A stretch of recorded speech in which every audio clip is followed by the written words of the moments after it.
വേറെ ആരെ കിട്ടിയില്ല അച്ഛന്. പൊതുവാൾജി മറ്റിക്കാരി അറിഞ്ഞാലേ എന്റെ മുഖത്ത് കാർക്കിച്ച് തുപ്പും. എന്റെ പെങ്ങളുടെ കല്യാണം എന്നോട് ചോദിക്കാതെ തീരുമാനിക്കാൻ നിങ്ങൾക്കൊക്കെ എങ്ങനെ ധൈര്യം വന്നു എനിക്ക് മനസ്സിലാവാത്തത്. മാനങ്കര മണ്ഡലത്തിലെ സകലമാന ആളുകളുടെ വീട്ടുകാര്യങ്ങൾ ഇടപെടുകയും അതിനൊക്കെ ഒരു തീരുമാനം ഉണ്ടാക്കാൻ ചെയ്യുന്ന ഞങ്ങൾ ഇത് സഹിക്കില്ലമ്മേ. അപ്പോ സ്വന്തം പെങ്ങളുടെ കല്യാണം നടക്കരുതെന്നാ എന്നാണോ ഞാൻ പറഞ്ഞത്? ആ കൃഷിക്കാരൻ തെണ്ടിയുമായിട്ടുള്ള ബന്ധം നമുക്ക് വേണ്ട, അത്ര തന്നെ. അമ്മേ, മണ്ഡലം ജോയിന്റ് സെക്രട്ടറി CK ഉമാഭാരതി ഒരിക്കൽ എന്നോട് സൂചിപ്പിച്ചതാ ലതികയെ വേണേ കെട്ടാമെന്ന്. മൂപ്പർ എപ്പോഴും അവളെ കണ്ടിട്ടുണ്ട് അത്രേ. അത് ശരി. നിന്നെ പോലെ തന്നെ വേലയും കൂലിയില്ലാതെ തെണ്ടി തിരിഞ്ഞു നടക്കുന്ന ഒരുത്തനെ കൊണ്ട് കെട്ടിക്കാവുന്നു. അമ്മേ, ദേ അവൻ എന്റെ അളിയനായിട്ട് വരുന്ന എനിക്ക് തീരെ സഹിക്കാൻ പറ്റുന്നില്ല. അവന് മാനമായിട്ട് ജീവിക്കാൻ ഒരു ജോലി ഉണ്ടെന്നുള്ളതാ ഇപ്പൊ കുഴപ്പം. ഓ, ഭയങ്കര ജോലി തന്നെ.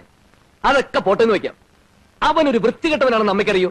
മൂക്കറ്റം കുടിക്കും, പിന്നെ പല പല ചീത്ത സ്വഭാവം ഉണ്ട്. അതൊക്കെ ഞാൻ അമ്മയോട് എങ്ങനെ പറയും? അച്ഛനോട് പറഞ്ഞു. അച്ഛാ, ഒന്നേ എനിക്ക് പറയാനുള്ളൂ, പാർട്ടിക്കാരുടെ മുമ്പിൽ എന്നെ നാറ്റിക്കരുത്. ഞാൻ വാക്ക് കൊടുത്ത സ്ഥിതിക്ക് ആരെന്ത് പറഞ്ഞാലും ഈ കല്യാണം നടത്തിയേ പറ്റൂ. ഓഹോ, തീരുമാനം എടുത്തു കഴിഞ്ഞല്ലേ? എന്നാ നമുക്ക് കാണാം. INSP ഒരു നാഷണൽ പാർട്ടി ആണെങ്കിൽ കല്യാണം നടക്കില്ല, ഞങ്ങൾ നടത്തിക്കില്ല. സ്വർണത്തിനൊക്കെ മിനിറ്റ് വെച്ചാ വില കൂടുന്നത്. ഇപ്പൊ എത്ര പവനുണ്ടല്ലോ ദീക്ക്? അങ്ങനെ കാര്യമായിട്ടൊന്നും ഇല്ല ടീച്ചറെ. അവളുടെ കല്യാണത്തിലുള്ള പണമൊക്കെ രാഘവേട്ടൻ നേരത്തെ തന്നെ ബാങ്കിൽ നിക്ഷേപിച്ചിട്ടുണ്ടാവുന്നേ. അങ്ങനെ നീ അറിയാത്തൊരു നിക്ഷേപം എനിക്കില്ലടാച്ചു. പെൻഷൻ ആകുമ്പോ കിട്ടാനുള്ള തുക മുമ്പിൽ കണ്ടോണ്ട് ആ പറമ്പ് മേടിച്ചത്, കടം മേടിച്ചിട്ട്. ആ കടം തീർത്തപ്പോ പോക്കറ്റ് കാലിയായി. മക്കൾ വല്ലതും ഉണ്ടാക്കുമെന്ന് കരുതി, അതിങ്ങനെയായി. സ്വന്തം പെങ്ങടെ കല്യാണം മുടക്കാൻ നടക്കുക ഒരുത്തൻ. ആ കേസ് വിട്ടുകളാ. അതൊക്കെ രാഘവേട്ടനെ കൊള്ളാഞ്ഞിട്ടാ അല്ല ടീച്ചറെ? നിങ്ങളൊന്ന് വെറുതെ ഇരുന്നേ. കുറച്ചൊക്കെ സ്വർണ്ണം എന്റെ കയ്യിലും ഉണ്ട്. മാഷ് ധൈര്യമായിട്ടിരിക്കെ. അതൊന്നും വേണ്ടി വരില്ല. ആ സ്ഥലം ഉണ്ടല്ലോ, അതിന്റെ ആധാരം പൂപ്പണയം വാങ്ങി പണയം വെച്ച് കുറച്ച് പൈസ എടുക്കാം. പിന്നെ ഇല്ലാത്തത് ഉണ്ടെന്ന് നമുക്കാരെയും ബോധ്യപ്പെടുത്തേണ്ട കാര്യമില്ലല്ലോ. ഉദയഭാനു അങ്ങനെയുള്ള ഒരാളല്ല. അത് വളരെ നേരാ. അതെന്താ ലോറി സാധനങ്ങളൊക്കെ കല്യാണത്തിനുള്ള ഒരുക്കൾ തുടങ്ങിയോ? ഇറങ്ങി മക്കളെ, ഇറങ്ങി വരൂ. ഇറങ്ങി പോരെ. ചെറുതൊക്കെ എങ്ങ് തരൂ.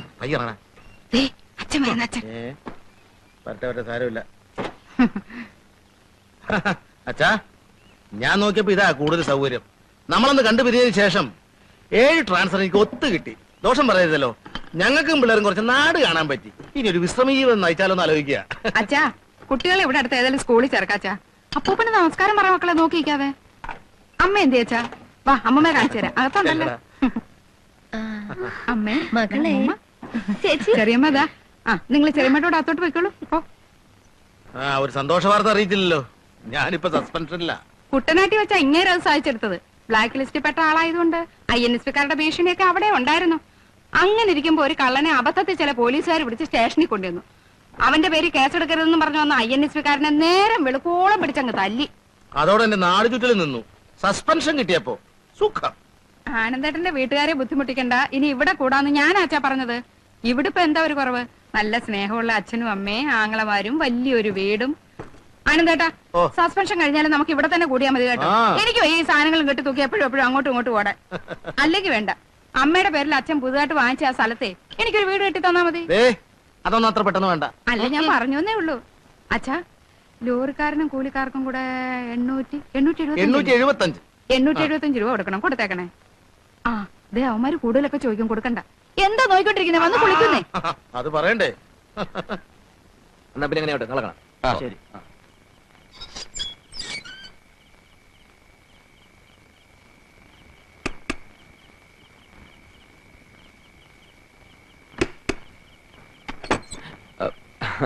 ചേച്ചി പോന്നു. ഇന്ന് കാലത്താ മോനെ. ആങ്ങളമാരെ കാണാൻ ചേച്ചിക്ക് കൊതിയായിട്ട് വന്നതാ. നീ പിന്നെ ക്ഷീണിച്ചു പോയല്ലോ. ആനന്ദേട്ടനും കുട്ടികൾക്ക് സുഖം തന്നെയല്ലേ ചേച്ചി? പിന്നെ ഇതുപോലൊരു സുഖം അടുത്ത കാലത്തൊന്നും ഉണ്ടായിട്ടില്ല.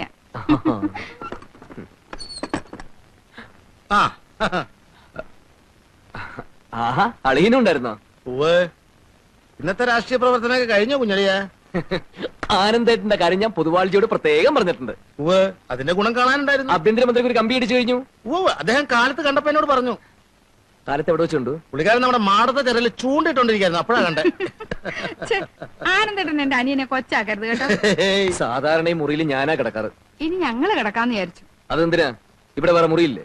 ആനന്ദേട്ടൻ ഈ മുറി വല്ലാതെ അങ്ങ് ഇഷ്ടപ്പെട്ടു പോയി. നല്ല മനോഹരമായ മുറി. ഞങ്ങൾ ഇനി കുറെ കാലം ഇവിടെ തന്നെ കാണും.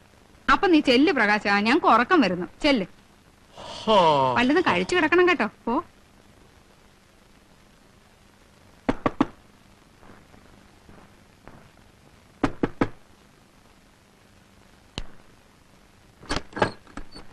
എന്തിനാടി അവർ എന്റെ മുറി കയറ്റി കിടത്തത്? ആരും കരുത്തിയതല്ല.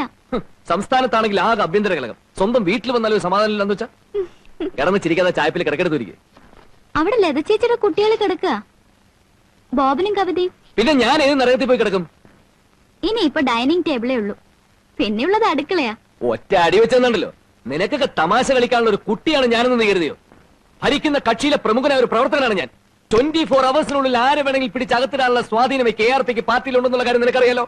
എടി, ഒരു പോലീസുകാരനെ പേടിച്ച് ജീവിക്കേണ്ട കാര്യമൊന്നും എനിക്ക് ഈ വീട്ടിലില്ല, ഈ വീട്ടിലെന്നല്ല നാട്ടിലുമില്ല. ഓരോന്ന് കുറ്റിയും പറഞ്ഞുകൊണ്ട് ഇങ്ങോട്ട് പോരും. എടി, നിനക്കൊന്നും എന്റെ വില മനസ്സിലാവില്ല. എന്നെ കാര്യണമെങ്കിലേ നാട്ടിലൊന്നും ഇറങ്ങി ചോദ്യം KRP എന്ന് പറഞ്ഞാൽ ഞെട്ടും. എനിക്കൊക്കെ തിരുവനന്തപുരത്തേക്ക് ഒറ്റ കോള മതി. നിനക്കറിയാമത്?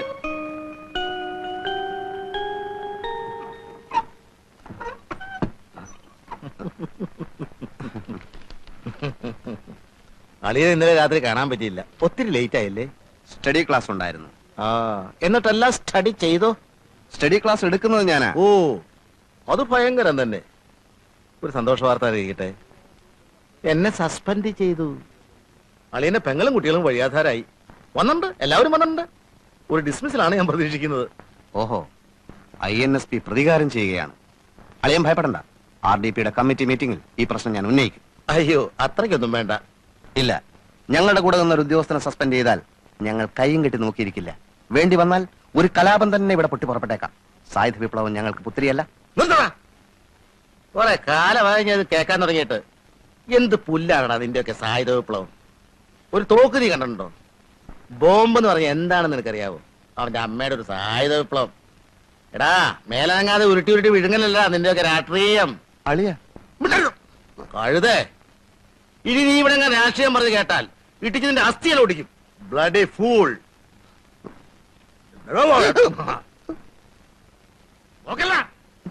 അച്ഛാ, എനിക്ക് ചില കാര്യങ്ങൾ അറിയാനുണ്ട്. എന്നെ ആനന്ദേട്ടനെ കൊണ്ട് കെട്ടിച്ചാരാ? ആനന്ദേട്ടൻ എന്നെ പെണ്ണ് കാണാൻ വന്നു. അച്ഛൻ ആനന്ദേട്ടന്റെ കാര്യങ്ങളെന്ന് അന്വേഷിച്ചു, തീരുമാനിച്ചു, കല്യാണം നടത്തി. ഇതല്ലേ ഉണ്ടായത്? അങ്ങനെ അല്ലെന്നിപ്പോ ആരെങ്കിലും പറഞ്ഞോ? പറഞ്ഞില്ല, പക്ഷെ ഓരോരുത്തരുടെ മട്ടും മാതിരിയും കാണുമ്പോ ഞാനായിട്ട് ആനന്ദേട്ടനെ ചെന്ന് പിടിച്ചു വലിച്ചു കൊണ്ടുവന്ന മാതിരിയുണ്ട്.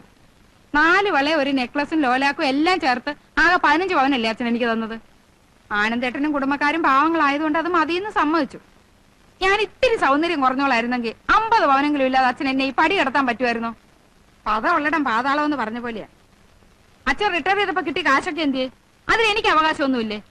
അമ്മയുടെ പേരിൽ ആ പറമ്പ് വാങ്ങുമ്പോ അച്ഛൻ ഒരു വാക്ക് ഞങ്ങളോട് ചോദിച്ചോ? നിന്റെ കാശ് കൊടുത്ത് പറമ്പ് വാങ്ങിക്കുമ്പോ അച്ഛൻ നിന്നോട് ചോദിച്ചാ പോരെ? ആ, ഇതാ ഞാൻ പറഞ്ഞത്. എന്റെ നിന്റെ എന്നുള്ള ചേരിതിരിവ് ഇവിടെ തുടങ്ങിയിട്ട് കുറെ നാളായി. ഇവിടെ ഒരു ചേരിതിരിവും ഇല്ല. അച്ഛന്റെ സ്വൈര്യം കെടുത്താനാണോ നിങ്ങളുടെയൊക്കെ പുറപ്പാട്? അവള് പറയട്ടെ ഭാനു. ആനന്ദേട്ടന് ഒരു വിഷമം വന്നപ്പോ നിങ്ങളുടെ 2 അമ്മക്കളും തിരിഞ്ഞു നോക്കിയോ? നിന്റെ ഭർത്താവിന്റെ കയ്യിലിരിപ്പും കുറച്ച് നന്നായിരിക്കണേ. ദേ അമ്മേ, ആനന്ദേട്ടനെ വല്ലതും പറഞ്ഞാലുണ്ടല്ലോ, സ്നേഹം തൊട്ട് തിണ്ടിട്ടില്ലാത്ത നിങ്ങൾക്കൊന്നും അതിന് അവകാശമില്ല. ആനന്ദേട്ടന്റെ വീട്ടുകാരെന്നെ പൊന്നു പോലെയാ നോക്കുന്നത്. അറിയാം, കേട്ടിട്ടുണ്ട്. ഇത്രയും സ്നേഹമുള്ളവരെ ഉപേക്ഷിച്ചിട്ട് എന്റെ പൊന്നുമോൾ എന്തിനാ ഇങ്ങോട്ട് വന്നത്? അയ്യടാ, നിങ്ങളുടെ സ്നേഹം ആസ്വദിക്കാൻ വന്നോന്നുമല്ല. തരാനുള്ളത് തന്നാലേ ആ നിമിഷം ഞങ്ങളങ്ങ് പോയേക്കാം. എന്തായാലും അതെങ്ങനെ ധൃതി വെക്കുന്നത്? നമ്മൾ ഇവിടെ തന്നെ ഉണ്ടല്ലോ, തരാനുള്ളത് എപ്പോഴായാലും തരും. പാവാ, ചിരിബഹളം വെക്കുന്നു മാത്രമേ ഉള്ളൂ. അമ്മ ഒരു കാര്യം ചെയ്യും, ഏതായാലും വിശ്രമത്തിന് വന്നു. തടിയൊക്കെ ഒന്ന് നന്നാക്കണം. 21 ദിവസം ആട്ടൻ സൂപ്പ് കഴിക്കണം. പിന്നെ ശുദ്ധമായ പശു നെയ്യ്. അല്ല, ഇവിടെ ഇല്ലെങ്കിൽ വേണ്ട, പുറമേന്ന് വാങ്ങിച്ചോളൂ, വിരോധമില്ല. പിന്നെ അറിയാലോ, ഉച്ചയൊന്ന് ഇറച്ചി മീനും എനിക്ക് നിർബന്ധ. അത്താഴത്തിന് ശേഷം 2 ഏത്തപ്പഴം, ഇച്ചിരി പാലും.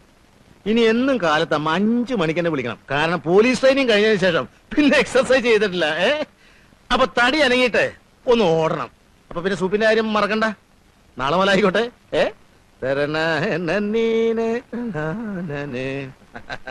കാലത്തിന്റെ മോൾക്ക് പിടിപ്പത് പണിയുണ്ടല്ലേ. എന്ത് ചെയ്യാം? ഒരു ചേട്ടൻ കളക്ടറേറ്റിൽ പോണം, മറ്റേ ചേട്ടൻ എസ്റ്റേറ്റിൽ പോണം. ഒരു ഉപകാരം ചെയ്യൂ. ഉപകാരം മാത്രമേ ചെയ്യൂ. ധാരാളം സമയമുള്ളതുകൊണ്ട് എന്ത് ഉപകാരം വേണമെങ്കിലും ചെയ്യാമല്ലോ. കുഞ്ഞളിയാൻ പറഞ്ഞോളൂ. ഒരു ടേപ്പ് റെക്കോർഡർ വാങ്ങിത്തരൂ. ഒന്ന് മതിയോ? മതി. ആ, ഇന്ത്യൻ വേണോ ഫോറിൻ വേണോ? ഏതാ പെട്ടെന്ന് ഇട്ടാച്ചാ അത്. വില കൂടിയത് വേണോ കുറഞ്ഞത് വേണോ? അതൊക്കെ ആനന്ദേട്ടന് ഇഷ്ടം. എന്നാ കൂടിയതായിക്കോട്ടെ. നാളെ കാലത്ത് 10 മണിക്ക് ഞാൻ ജപ്പാനിലേക്ക് പോണ്ടേ. അവിടെ ചെന്നാ സോണി കമ്പനിക്കാരെ നേരിട്ട് വാങ്ങിക്കാമല്ലോ. ഒറിജിനൽ ആയിക്കോട്ടെ. എന്ത് ചെയ്യും? നിനക്ക് ഞാൻ ഒലക്ക വാങ്ങിച്ചു തരടാ. ഇരുമ്പോലക്കാ.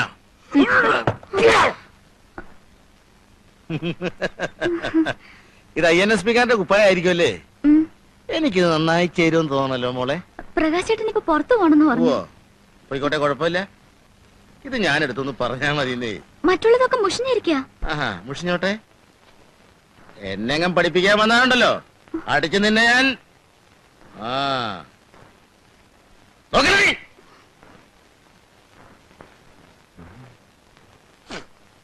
എല്ലാം തേച്ചു വെച്ചോടി. പ്രകാശ് ചേട്ടന്റെ മുണ്ട് ഷർട്ടും ആനന്ദേട്ടൻ എടുത്തോണ്ട് പോയി. ആനന്ദേട്ടൻ കൊണ്ടുപോയി. ബാക്കിയെല്ലാം മുഷിഞ്ഞിരിക്കാൻ പറഞ്ഞപ്പോ എന്നെ തിന്നാൻ വന്നു. ഓഹോ, ഈ മനുഷ്യനോട് കുഴപ്പമുണ്ടാക്കുന്ന തന്നെയാണല്ലോ വന്നിരിക്കുന്നത്. ഓ പിന്നെ പ്രകാശ് ചേട്ടൻ കുഴപ്പത്തിനൊന്നും പോണ്ട. നീ പറയുന്നേ, അവരെ കളി അവസാനിപ്പിച്ചിരുന്നു.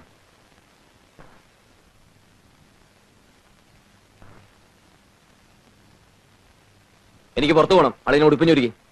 എങ്ങനെയുണ്ട് അളിയാ? എനിക്കിത് നന്നായി ചേരുന്നില്ലേ? കളിക്കല്ലേ ഉടുപ്പിഞ്ഞ് തരാൻ. ഞാൻ തരില്ല. എനിക്ക് നിന്റെ പാർട്ടി ചേരണം. നിന്റെ പാർട്ടി നല്ല അസല് പാർട്ടിയാ, ആരും കൊതിക്കുന്ന പാർട്ടി. എന്നെ നിന്റെ പാർട്ടി ചേർക്കളിയാ. INSP അത്രയ്ക്ക് അതപ്പതിച്ചിട്ടില്ല. അതപ്പതിക്കുന്ന കാലത്ത് ഞാൻ അളിയെ അറിയിക്കാം. എനിക്ക് വെയിറ്റ് ചെയ്യാൻ പറ്റില്ല. എനിക്കിപ്പോ പാർട്ടി ചേരണം, ഇന്ന് തന്നെ ചേരണം. പാർട്ടി ചേരെ തൂങ്ങിച്ചാവേ എന്ത് പണ്ടാളം പറഞ്ഞായിരിക്കും. ആ ഷർട്ട് ചോദിക്കേ. കൈയെടുക്കളിയാ.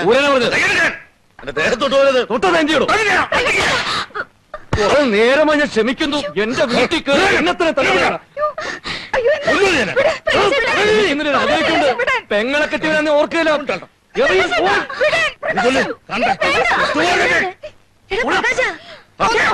എന്നെ മക്കളെ എല്ലാരും നീ കൊന്നു. ഇതിനാണോ ചേട്ടാ ഓടിപ്പടിച്ച് ഇങ്ങോട്ട് വന്നത്? ഇത്ര സ്നേഹമില്ലാത്ത വർഗമാണെന്ന് ഞാൻ അറിഞ്ഞു. ഇവരെയൊക്കെ സ്വന്തം പോലെ കരുതാനുള്ള കൂലി ചേട്ടന് കിട്ടിയില്ലേ? എനിക്ക് കിട്ടി. അച്ഛാ, ഇതെങ്ങനെ വെറുതെ വിടുന്നൊന്നും അച്ഛൻ കരുതണ്ട. ഇവിടെ കോടതിയും പോലീസും ഒക്കെ ഉണ്ടല്ലോ. സസ്പെൻഷനിലാണെങ്കിൽ ഡിപ്പാർട്ട്മെന്റിൽ എനിക്ക് ഇപ്പോഴും നല്ല പിടിയാ. എല്ലാത്തിന്റെ ദഹത്തിന്റെ മുട്ടുസൂചി കയറ്റി ഞാൻ. ഒന്നും പറയണ്ട, നമുക്ക് പോകാം. വാ മക്കളെ.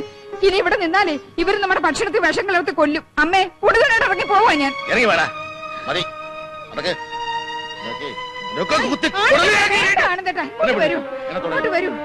നന്ദിയില്ലാത്ത വർഗങ്ങളാ. ഈശ്വരൻ ചോദിച്ചാ നമ്മുടെ കണ്ണത്തിൽ ദൈവം കാണും. നിങ്ങൾ എങ്ങനെ ഇവിടെ എത്തി? എന്തേ, ഞാൻ വിളിച്ചോളുന്നതാ. അതല്ല, സ്ഥാനഭ്രംശം സംഭവിച്ചിട്ടുണ്ടല്ലോ. ഈ സമയത്ത് ഈ ദേശത്ത് ഈ ആത്മാവ് ഉണ്ടായിരിക്കാൻ പാടില്ല. ഏറ്റവും ചുരുങ്ങിയത് 300 കിലോമീറ്റർ അപ്പുറത്തേക്കെങ്കിലും ഈ ആത്മാവ് സഞ്ചരിച്ചിട്ടുണ്ടാവണം. രാഷ്ട്രീയക്കാര് മൂപ്പരെ സ്ഥലം മാറ്റിരിക്കുക. ഇന്നലെ അവിടെ ജോലി ചേരേണ്ടതാ.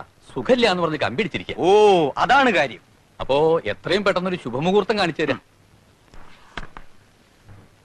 ഇടവം, മിഥുനം, കർക്കടകം, ചിങ്ങത്തിലെല്ലാം കൊണ്ടും മംഗളകരമായ ഒരു മുഹൂർത്തം കാണാനുണ്ട്. അയ്യോ, കൂടിപ്പോയ ഒരാഴ്ച, അതിനുള്ളിലൊരു മുഹൂർത്തം വേണം. ഈ മുഹൂർത്തം എന്ന് പറയുന്നത് ഞാൻ എന്റെ ഫാക്ടറിയിൽ വെച്ചുണ്ടാക്കുന്നതല്ല. നിങ്ങളുടെ ഇഷ്ടത്തിനനുസരിച്ച് മുഹൂർത്തം വേണമെങ്കിൽ ഇപ്പൊ തന്നെ പോയി കെട്ടിക്കോളൂ. എന്തിന് ഇങ്ങോട്ട് വന്നു? അല്ല, ഏതായാലും വന്ന നിലയ്ക്കൊന്ന്. ആ, അടുത്ത ബുധനാഴ്ച വലിയ ദോഷം വരില്ല. 9-നും 10-നും ഇടയ്ക്ക്. അത് മതി. ഭാനുവേ, കണ്ടോ? കണ്ടു. നമ്മുടെ INSP മോന്റെ എതിർപ്പിന് കാരണമുണ്ട്. അവൻ എപ്പോഴോ സംഭാവന പിരിക്കാൻ ചെന്നപ്പോ ഉദയഭാനു കളിയാക്കിയിരുന്നത്രേ. INSP വെറുതെ ഇരുന്നില്ല, ഉദയഭാനു ഒരു ട്രാൻസ്ഫർ വാങ്ങിക്കൊടുത്തു. നേര് പറയാലോ ഭാനു, എനിക്ക് പേടിയായി തുടങ്ങി. നമ്മുടെ അരയെ കെട്ടിയിരിക്കുന്ന ചരട് പാമ്പായിട്ട് വന്ന് നമ്മളെ തന്നെ കടിക്കുമെന്നുള്ള പേടി. ലതിയുടെ കല്യാണം എത്രയും വേഗം നടത്തണം. നമ്മൾ ജീവിച്ചിരുന്നിട്ടിങ്ങനെ അല്ലാത്തൊരു സ്ഥിതി ഒന്ന് ആലോചിച്ചു നോക്കി. രാഘവട്ട, ഒരു കാര്യം ചോദിച്ചോട്ടെ? എന്താടാ? ഒരു കാര്യം ചോദിച്ചോട്ടെ? എന്താ അച്ചു? ഒന്നുമില്ല. എന്താന്ന് വെച്ചാ പറ. രാഘവേട്ട, ആ സ്ഥലം ഭൂപണയ ബാങ്കിന് പണയം വെക്കുന്നില്ല എന്നോട് പറഞ്ഞത്. അതെ. വിറ്റിട്ടില്ല. വിക്കേ? അങ്ങനെ വല്ലതും ഉണ്ടോ നീ അറിയാണ്ടിരിക്കുവോ? അതെ, അതാ ഞാനും സംശയിച്ചത്. ഇപ്പൊ എന്താ പ്രശ്നം? രാഘവേട്ടൻ ബേജാറാവൊന്നും വേണ്ട. ആ സ്ഥലത്ത് ആരൊക്കെയോ വന്ന് അളക്ക് കുറ്റിയടിക്കുകയൊക്കെ ചെയ്യുന്നുണ്ട്. അതേന്നേ, എനിക്കൊന്നും പിടിയിട്ടില്ല. അവിടെ ആമീനെയും സർവേറും ഒക്കെ കണ്ടു. എന്താ നീ പറയണേ?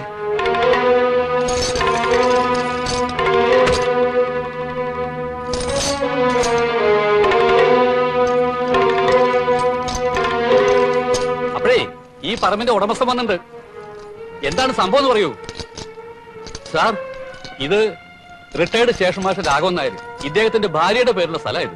നോട്ടീസ് കിട്ടിയില്ലേ? ഇല്ല. ആ, ജപ്തിയാണ്.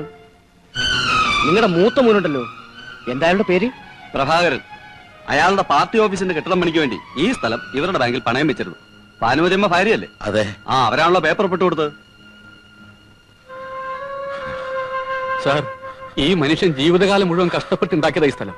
ഞങ്ങൾക്ക് ഇപ്പൊ എന്ത് ചെയ്യാൻ പറ്റും? കോടതി കാര്യമല്ലേ.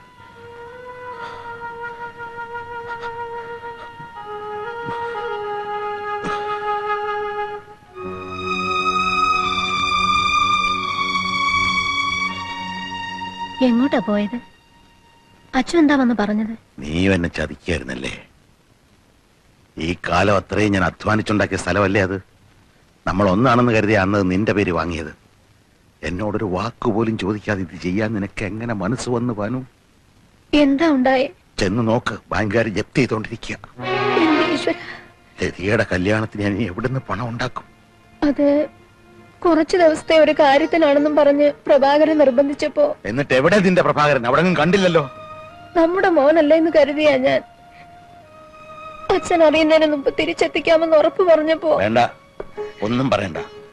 എന്റെ മക്കൾ എന്നെ മനസ്സിലാക്കിയില്ല, സ്നേഹിച്ചില്ല. നീയും. നിങ്ങളാരും എന്നെ ഇനി അധികാലം ജീവനോടെ കാണില്ല.